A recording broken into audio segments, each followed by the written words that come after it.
Hola, en este vídeo vamos a analizar tres cosas importantes, como la primera es el excedente del consumidor, luego vamos a hablar del excedente del productor y finalmente hablaremos del efecto de un impuesto por unidad vendida. Los minutos del vídeo en el que se encuentra cada cosa, pues lo dejo aquí marcado por si queréis ir directamente a algo en concreto. Buenas, vamos a analizar en este vídeo dos aspectos importantes, bueno, tres, como son el excedente del consumidor, el excedente del productor y el efecto que tienen en la situación de mercado los impuestos sobre las cantidades vendidas. Para empezar, vamos a establecer un mercado de un bien cualquiera que viene definido por la función de demanda 2400 menos 4P y la función de oferta 1800, bueno, menos 1800 más 10P. Vamos a representar ese mercado, representamos un eje y representamos la función de oferta y de demanda. Buscando los puntos de corte tenemos que, esta sería la función de oferta, esta sería la función de demanda y calculamos el punto de equilibrio. Igualamos la demanda y la oferta, eso lo sabemos hacer, total. Bueno, que me da un precio de equilibrio de 300 unidades monetarias y una cantidad de equilibrio de 1200 unidades monetarias. Vamos a hablar de lo que es el excedente del consumidor. El excedente del consumidor es el beneficio que van a obtener los consumidores por poder comprar el bien o servicio del que estamos hablando a un precio menor del que estarían dispuestos a pagar por él. Vamos a ver qué significa esto. Nosotros vemos que hemos establecido que el precio de equilibrio es 300 y que se van a intercambiar 1200 unidades. Pero es verdad que según la curva de demanda podemos ver que los consumidores estarían dispuestos a pagar más por algunas cantidades. Por ejemplo, por 400 unidades los consumidores estarían dispuestos a pagar hasta aproximadamente 500, ¿de acuerdo? 500 unidades monetarias. Por 600 unidades estarían dispuestos a pagar aproximadamente 450 unidades monetarias, más del precio de equilibrio. Por 800 unidades estarían dispuestos a pagar 400 unidades monetarias aproximadamente, según el gráfico. Es decir, que están adquiriendo 1200 unidades a un precio de 300 unidades y eso les hace tener un beneficio. Porque ellos estarían dispuestos a pagar más por 400, por 600, por 800. A eso es a lo que le llamamos el excedente del consumidor. Todo este área que se encuentra por debajo de la curva de demanda y por encima del precio de equilibrio es a lo que llamamos el excedente del consumidor. Es el beneficio que obtienen los consumidores beneficiándose de que el precio del mercado es inferior a lo que ellos estarían dispuestos a pagar. Bien, este área lo podemos calcular. Si os dais cuenta, esto es un triángulo, un rectángulo. ¿Cómo calculamos el área de un triángulo? Pues el área del triángulo básicamente es base por altura partido por 2. Es decir, la base del triángulo sería esta de aquí. Así que esto mide 1200, ¿verdad? Va desde el origen hasta 1200 y la altura sería desde 300 hasta el punto de corte, que es 600. Base por altura partido por 2, tenemos que un excedente del consumidor de 180.000 euros. Es decir, podemos decir que los consumidores han estado ahorrando 180.000 euros por comprar al precio de mercado. Eso es un beneficio que tienen.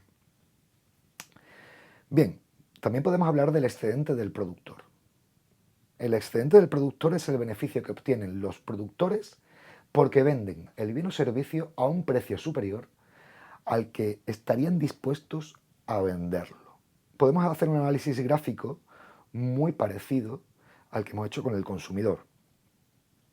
Si nosotros nos fijamos, hemos establecido que el equilibrio son 1200 unidades a un precio de 300, pero, por ejemplo, los productores estarían dispuestos a vender 200 unidades, por ejemplo, a un precio de 180 euros, más o menos, o 190.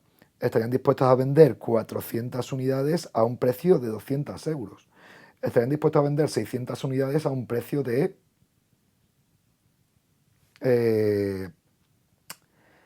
220 euros aproximadamente, según el gráfico. Pero todas esas unidades las están vendiendo a un precio de 300. ¿De acuerdo? Es decir, en lugar de vender estas 600 unidades a este precio, las venden a este. Con lo cual, están sacando un beneficio porque están vendiendo más caro de lo que ellos mismos estarían dispuestos a vender.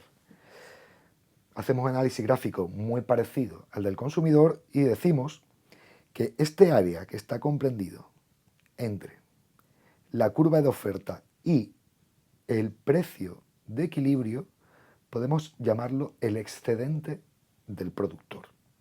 ¿De acuerdo? El excedente del productor. ¿Cómo calculamos el excedente del productor? Muy parecido a lo que hacíamos con el excedente del consumidor. Porque también estamos hablando de, vamos, muy parecido no, igual, porque también estamos hablando de un triángulo. ¿De acuerdo? Con lo cual, hacemos lo mismo. Base por altura, partido por 2. ¿Cuál es la base del triángulo? La base del triángulo es esta. ¿Verdad? Y es lo mismo, es decir, va desde 0 hasta 1200. Y la altura del triángulo sería esta, desde el punto de corte de la curva de oferta que hemos calculado al inicio, hasta el precio de equilibrio. En este caso, 120. Sería 1200 por 120 partido por 2, 72.000 euros. Este sería el excedente del productor. Y es el beneficio que obtienen los productores al vender más barato, perdón, más caro de lo que ellos estarían dispuestos a vender el producto. Bien, ahora vamos a analizar el efecto que tiene en el mercado el establecimiento por parte del Estado de un impuesto por unidad vendida. Para ello vamos a partir del mercado que hemos analizado anteriormente en el vídeo, que se definía por una cantidad de equilibrio que eran 1200 unidades y un precio de equilibrio que eran 300. Ese sería el equilibrio de mercado que ya sabemos. Y a partir de aquí pues se decide establecer un impuesto de 70 unidades monetarias por cada unidad que se vende. Aquí van a pasar dos cosas. Cuando se establece un impuesto de este tipo, la cantidad intercambiada va a disminuir y además el precio que pagan los demandantes va a ser superior al precio que reciben los oferentes. ¿De acuerdo? Es decir, va a haber un precio de demanda, el que pagamos los consumidores, y un precio de oferta que es el que van a recibir los oferentes. En este caso, sabiendo esta información, podemos plantear tres ecuaciones.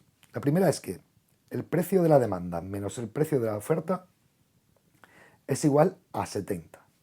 Es decir, la diferencia de los dos precios, el que pagamos los demandantes y el que reciben los oferentes, va a ser de 70 unidades monetarias, ¿vale? Que es justo el impuesto. Y además tenemos otras dos ecuaciones, que es que la cantidad demandada, esto es la que ya conocemos, es igual a 2.400 menos 4 por P sub D, es decir, por el precio que pagan los demandantes. Y que la cantidad ofertada va a ser igual a menos 1.800 más 10 por P sub O, es decir, el precio que reciben los oferentes. Vamos a resolver este sistema de ecuaciones. Para ello, nosotros sabemos que si tenemos esta primera ecuación, pues tenemos que P sub D será igual a 70 más el precio de la oferta. Y ahora con este P sub D me vengo a la función de demanda. La función de demanda quedaría, por tanto, 2.400 menos 4 por 70 más P sub O. Y teniendo en cuenta que en el mercado se demanda lo que se va a ofrecer o se va a ofrecer lo que se va a demandar, es decir, que la cantidad demandada tiene que ser igual a la cantidad ofertada, podemos igualar las dos funciones. ¿Qué sería? Nos quedaría una expresión como esta. Entonces de aquí podemos sacar el valor del precio de la oferta, P sub O, que calculándolo nos dice que P sub O es igual a 280. Y con este precio pues podemos calcular el precio de la demanda. Es decir, si P sub O es igual a 280, tenemos que el precio de la demanda será igual a 70 más 280, 350. Ya tenemos un precio de la oferta, 280, y un precio de la demanda, que son 350. Muy bien. Teniendo estos dos precios podemos calcular cuánto se ofrece y cuánto se demanda, que van a coincidir, lo que se ofrece se demanda, ¿de acuerdo?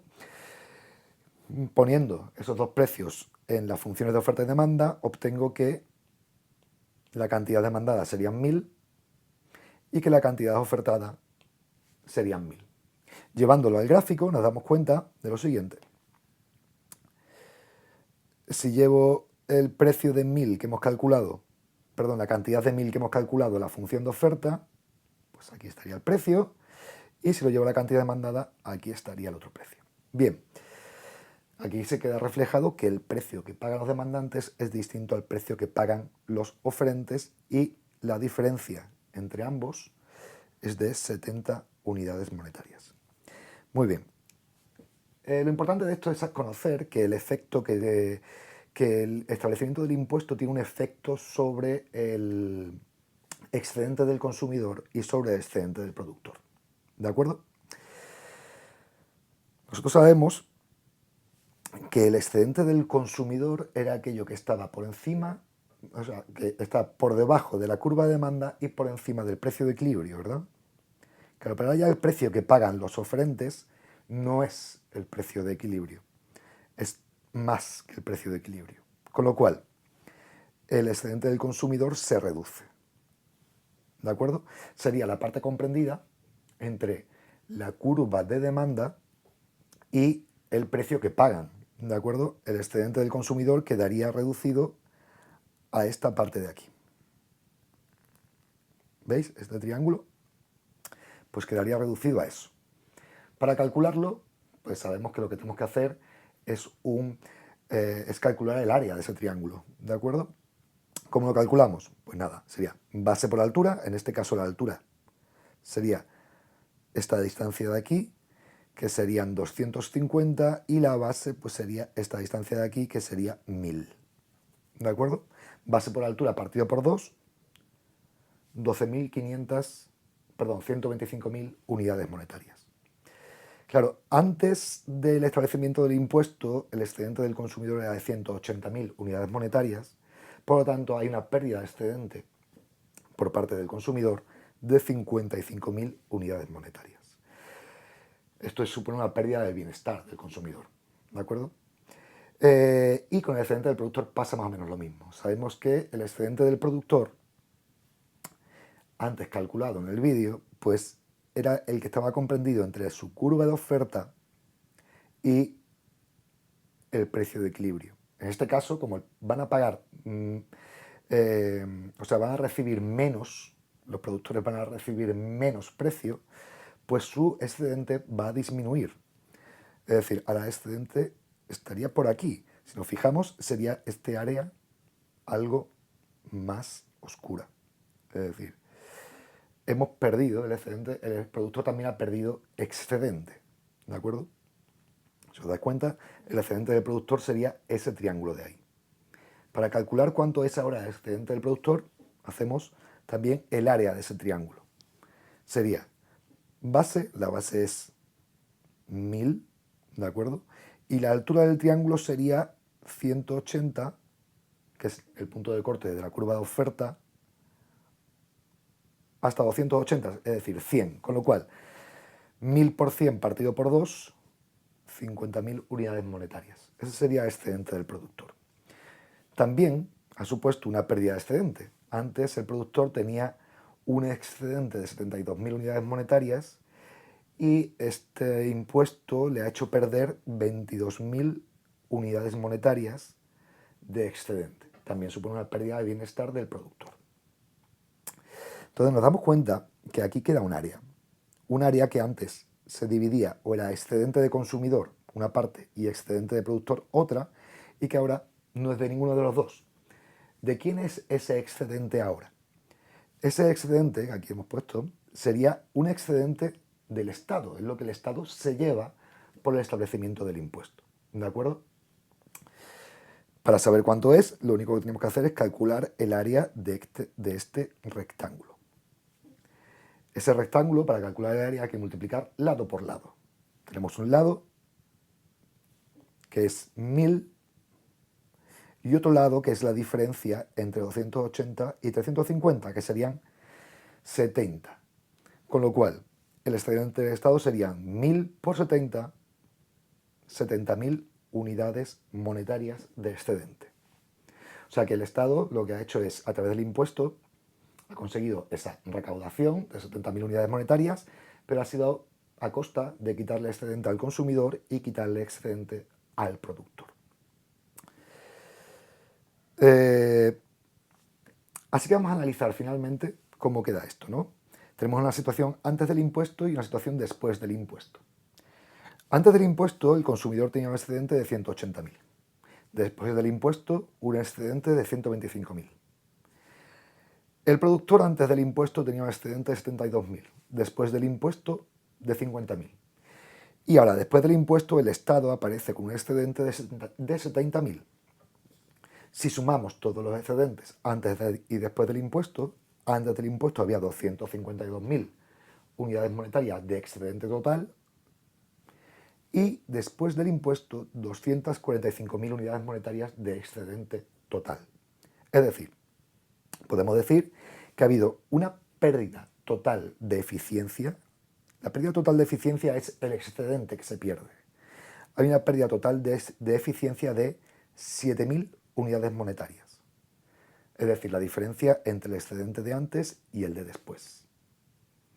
Esa pérdida total de eficiencia queda reflejada en el gráfico por este pequeño triángulo que antes era un excedente del consumidor, una parte, y un excedente del productor, otra parte, y que ahora no es excedente de nadie. Es una pérdida de eficiencia que se provoca por el establecimiento del impuesto. Un bienestar que tenía el consumidor y un bienestar que tenía el productor que ha desaparecido.